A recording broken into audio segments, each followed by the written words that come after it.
짐 로저스가 앞에서 동영상에서 얘기한 내용을 조금 정리를 하면 그냥 한마디로 표현하면 한국은 더 이상 투자 시대는 지났다. 그리고 매력을 느끼지 않는다라는 얘기를 하는 것 같아요. 그리고 여러 가지를 동영상에서 여러 가지 암시를 했는데 그 암시 내용 중에서는 과거 한국에 투자하지 못한 것은 실수였으나 지금은 매력을 전혀 느끼지 못한다. 그리고 통일 때문에 투자하는 것이 아니고 중국 때문에 투자한다. 중국은 21세기 최대 성장국이 될 것이다.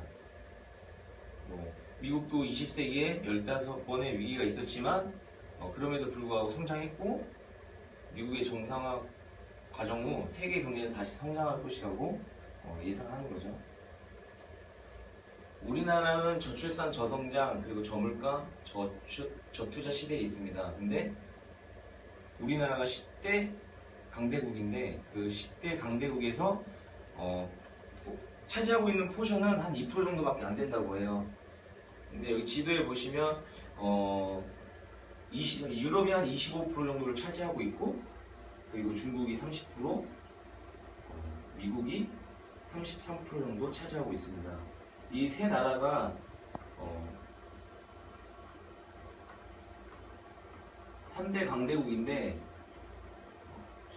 저는 개인적으로 좀 중국에 관심이 많아서 이 중국에 대한 얘기를 조금 하려고 합니다. 혹시 중국의 인구가 몇 명인지 아세요? 한 15억 정도 된다고 하더라고요. 그럼 저희 나라는, 우리나라는 한 5천만 명 정도 되죠.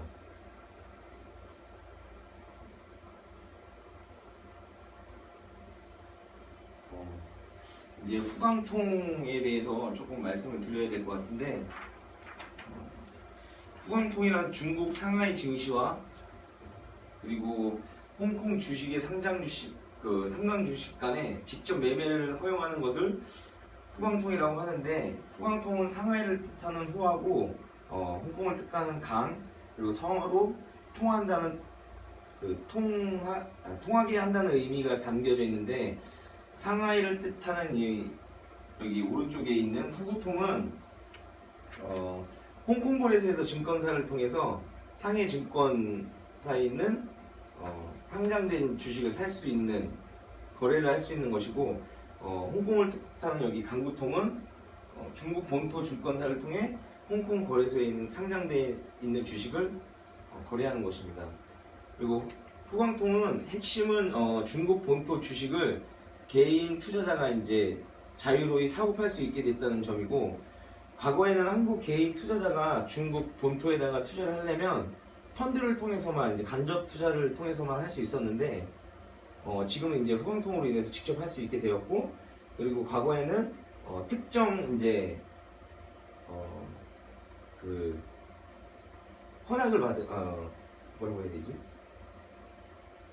선정거래에서 상장된 투자할 수 있는 외국 자격을 얻은 사람들만 투자를 할 수 있었습니다. 그리고 후광통은 2014년 11월 17일날 시행되었고 그리고 중국 주식은 급격하게 자본주의 시장 개방에 따른 보호 조치를 국가에서 하고 있다가 어느 정도 이제 기업들이 튼튼해지고 건강해졌다고 생각을 해서 이제 자본시장을 개방을 했고 그리고 본토 개방은 아니고 홍콩을 돌려서 하기 때문에 약간 소극적인 개방이라고 볼 수 있습니다.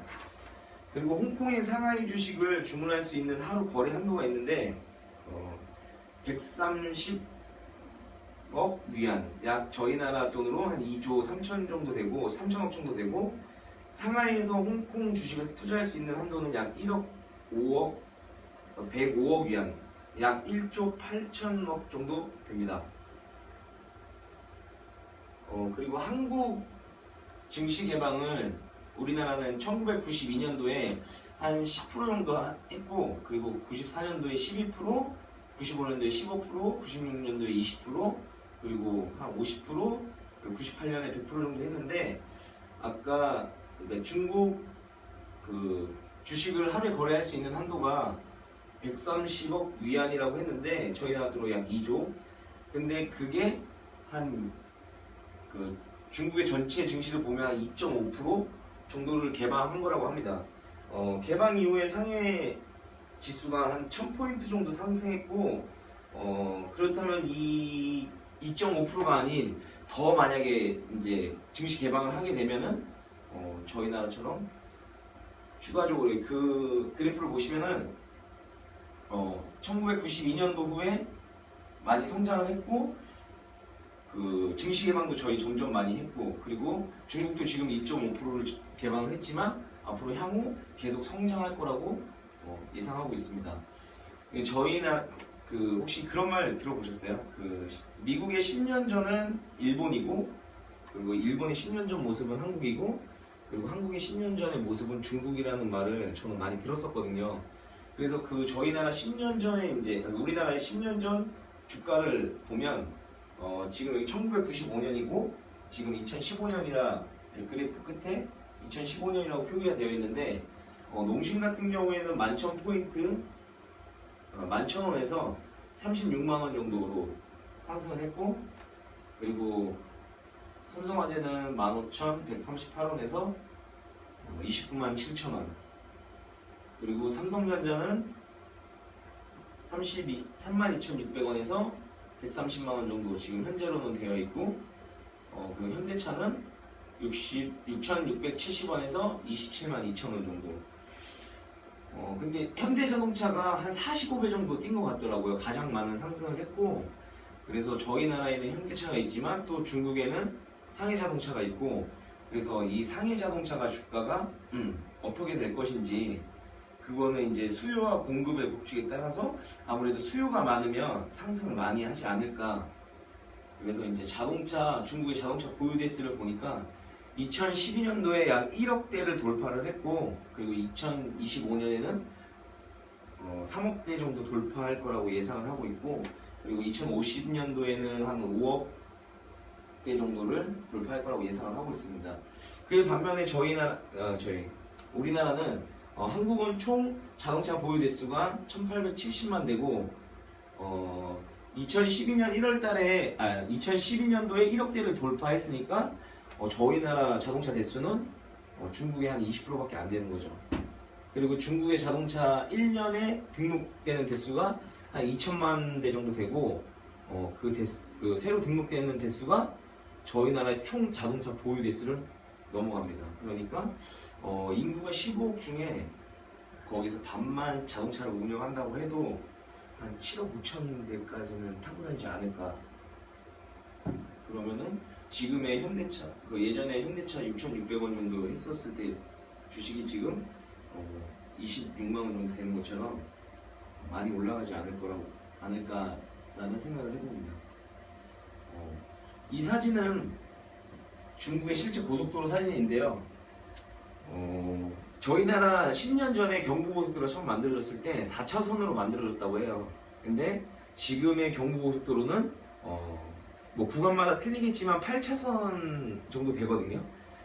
근데 10년 전에 그러니까 저희 나라 10년 전에 중국이라고 하고 10년 전에 경부고속도로가 4차선이었고 지금 8차선까지 늘어났는데, 지금 이게 세보시면 알겠지만 20차선이에요. 24차선인데 저희 나라처럼 경제 성장을 해서 만약에 10년 후의 모습은 이게 아마 40차로 정도 되지 않을까. 근데 실질적으로는 우리나라보다 경제 성장률이 훨씬 더 높습니다. 그리고 이거는 종합주가지수를 계산하는 방식인데, GNP 곱하기 도시와 인구는 GDP는 종합주가지수. 그래서 GDP와 일단은 이거를 좀 계산하기 전에 GNP와 GDP가 어떤 것인지 좀 간단하게 설명을 먼저 한번 드릴게요.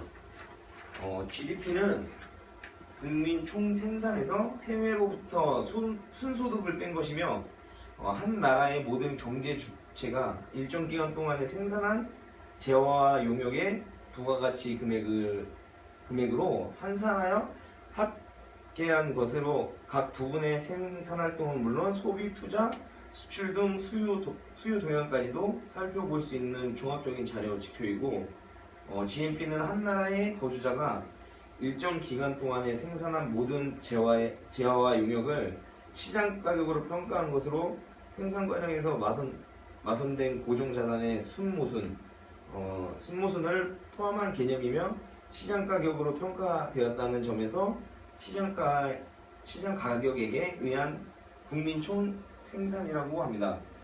자, 이제 중국 주가가 어느 정도 올라갈까 한번 계산을 해보면 2014년 기준 1인당 GNP는 8,000달러 곱하기 도시와 인구 4억 5천만은 GDP 3조 6천억 달러, 그리고 종합주가지수 2,008포인트. 근데 이거를 1년 동안 7.2% 성장하고 10년을 내다보면 2023년에는 기준 1인당 GNP는 16,000달러, 그리고 도시와 인구는 7억 5천만, 그리고 GDP는 12조 달러, 그리고 상해 종합주가지수는 9,324포인트. 거기에 시장 개방 시 외국인 비율 34% 증가할 거라고 예상하고, 그리고 물가 반영 매년 2% 반영하면 23년 중국 상해 종합주가지수는 GNP 성장률 반영 시 9,324포인트, 그리고 외국인 비중 가중 시 12,494포인트, 그리고 물가 비중 가중 시 15,230포인트로 추정됩니다.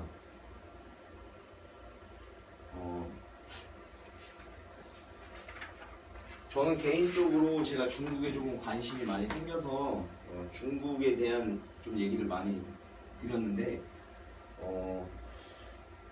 저희 회사도 중국에다가 간접적으로 투자할 수 있는 변액보험이 있죠. 그 안에 펀드 라인업은 한 11가지가 되어 있는데, 대한민국에는 뭐 코스피 주식형, 코스피 배당형, 그리고 유로 주식 재간접형, 그리고 어메이징 마켓 주식형, 그리고 미국 글로벌 주식형 1, 2, 그리고 제가 관심 깊게 보고 있는 차이나, 그리고 뭐 국공채. 과거에 변액 상품으로 인해서 이런 컴플레인이나 아니면 수익률 문제로 인해서 아픔이 많으신 분들이 많이 있으신 것 같더라고요, 주위에서 보니까.